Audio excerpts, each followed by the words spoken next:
Back. आपल्या अकॅडमीच्या YouTube चॅनलमध्ये तुमचं पुन्हा एकदा स्वागत आहे.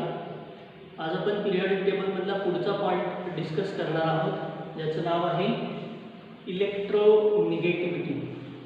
इलेक्ट्रोनिगेटिव्हिटी हा असा पॉईंट आहे की जो 11th सगळ्या चॅप्टरमध्ये तुम्हाला मदत करेल, तसाच तो 12th सुद्धा सगळ्या चॅप्टरमध्ये मदत करेल.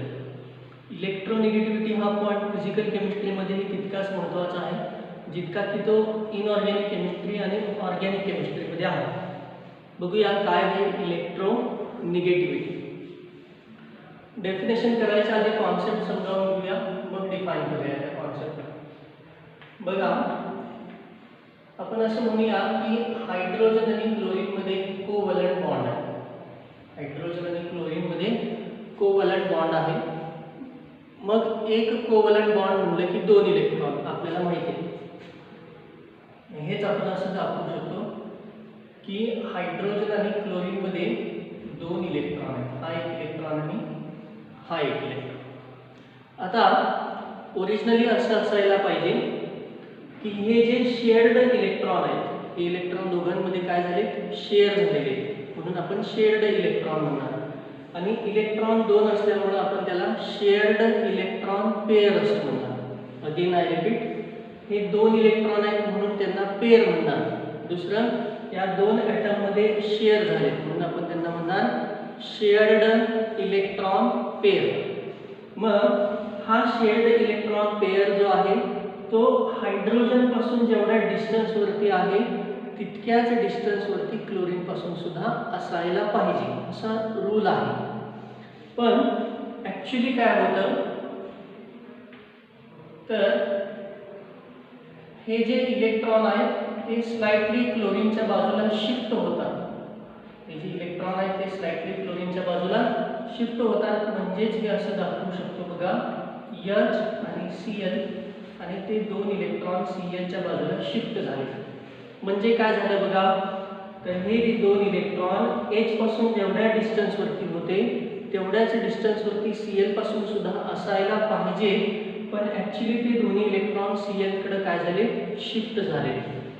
असं झाल्यामुळं Cl होतो पार्शियली निगेटिव्ह आणि H होतो पार्शियली पॉझिटिव्ह. शिफ्टिंग झालंय असं असते. मी बॉन्ड तुटला असं म्हणत नाही, फक्त काय झाले, शिफ्टिंग झाले. कुठल्या बाजूला, क्लोरीनच्या बाजूला, बरोबर. आता मी या कॉन्सेप्टला डिफाईन कसं करते बघा.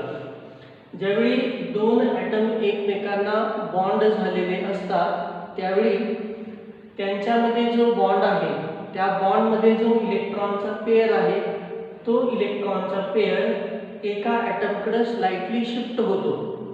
मग तो इलेक्ट्रॉनचा पेअर या ॲटमकडे शिफ्ट झाला म्हणजेच काय, तर क्लोरीनने त्याला आपल्याकडे ओढून घेतला. ही जी क्लोरीनची प्रॉपर्टी आहे इलेक्ट्रॉनच्या पेअरला आपल्याकडे ओढणं, या प्रॉपर्टीला आपण म्हणणार आहे इलेक्ट्रोनिगेटिव्हिटी. म्हणजे त्याला आपण डिफाईन असं करणार, दी ability of an atom to attract shared pair of electrons towards itself.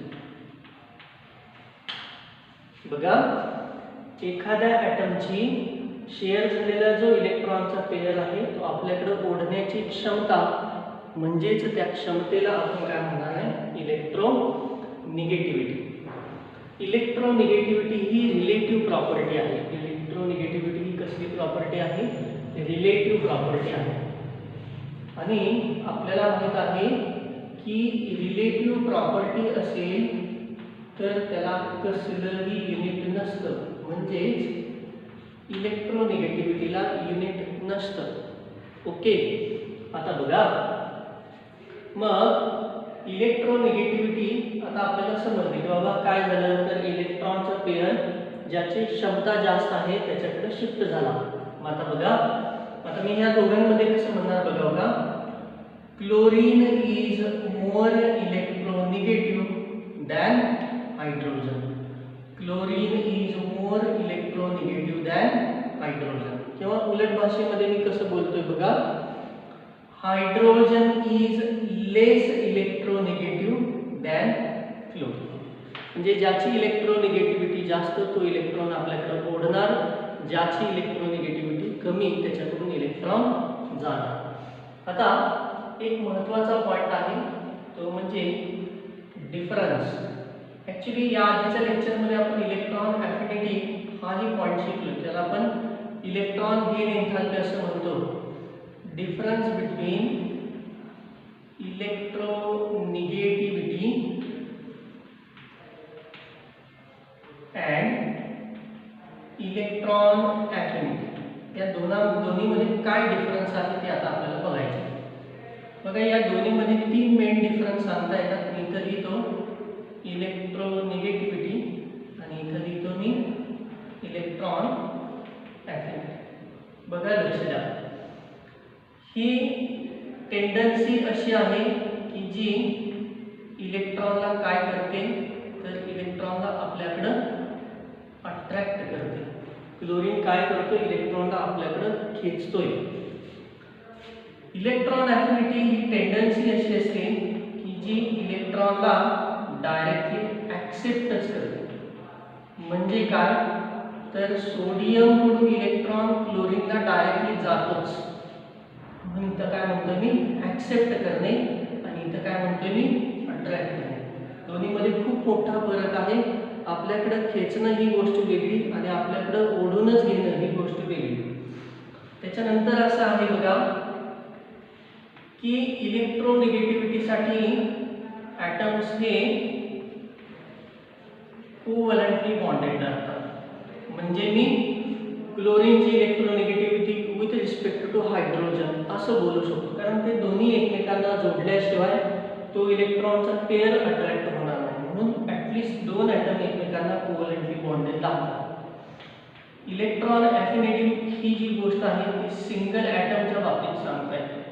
कोणाच्या बाबतीत सांगता येते, सिंगल ॲटमच्या बाबतीत. इथं मात्र सिंगल ॲटम नसतो. ॲटलिस्ट किती ॲटम आहेत बघा बरं, 2. इथं मात्र सिंगल ॲटम. आणि तिसरं जसं की मी मगाशी बोललो की बाबा इलेक्ट्रोनिगेटिव्हिटी ही रिलेटिव्ह प्रॉपर्टी असल्यामुळं इलेक्ट्रोनिगेटिव्हिटीला कसलंही युनिट नाही. पण इलेक्ट्रॉन ॲफिनिटी जी प्रॉपर्टी आहे ती मात्र इलेक्ट्रॉन व्होल्ट पर ॲटम, कारण ती एनर्जी आहे. त्यानंतर किलो जूल पर मोल अशी त्याला युनिट्स असतात. म्हणजे इलेक्ट्रॉन ॲफिनिटीला युनिट असतं पण इलेक्ट्रोनिगेटिव्हिटीला युनिट नसतं. मग आतापर्यंत काय झालं बघा, डेफिनेशन ऑफ इलेक्ट्रोनिगेटिव्हिटी. इलेक्ट्रोनिगेटिव्हिटी म्हणजे नक्की काय आणि इलेक्ट्रोनिगेटिव्हिटी आणि इलेक्ट्रॉन ॲफिनिटी मधला डिफरन्स आता आपण बघणार आहे. That is factors affecting electronegativity.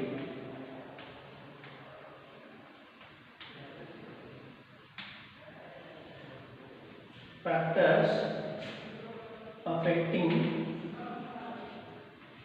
Electronegativity.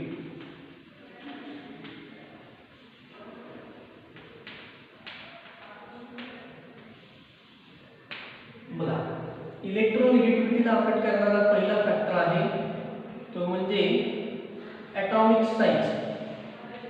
जसे की आपण याआधी पण बोललोय, जरा ॲटॉमिक रेडियस हा पॉईंट येतो ना त्याला पुढचे सगळे पॉईंट येतात. मग ॲटॉमिक साईज कशी अफेक्ट करते बघा लक्ष द्या. 2 ॲटम आहे, हा एक ॲटम आहे, त्याचा इथे न्यूक्लियस आहे, इथं असे ते इलेक्ट्रॉन आहे. आणि हा एक ॲटम आहे दुसरा, त्या ॲटमचा न्यूक्लियस बघा इथं आहे. आता जर सरळ हिशेब काढला तर बघा ह्या इलेक्ट्रॉन पासून या न्यूक्लियस पर्यंतचा डिस्टन्स बघा, ह्या इलेक्ट्रॉन पासून ह्या न्यूक्लियस पर्यंतचा डिस्टन्स बघा. किंवा हा ॲटम थोडा मोठा घेतो बघा,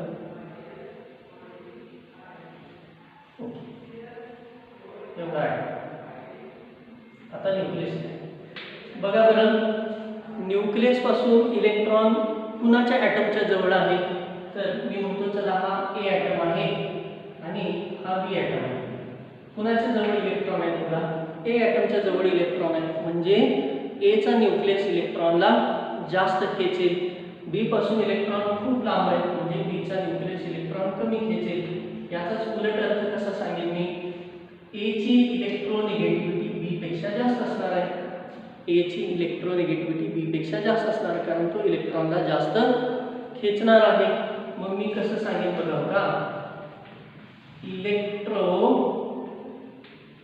negativity is inversely proportional to atomic size। जितकी साइज जास्त तितकी इलेक्ट्रोनिगेटिव्हिटी कमी। आता दुसरा फॅक्टर बघा, तो म्हणजे न्यूक्लियर चार्ज।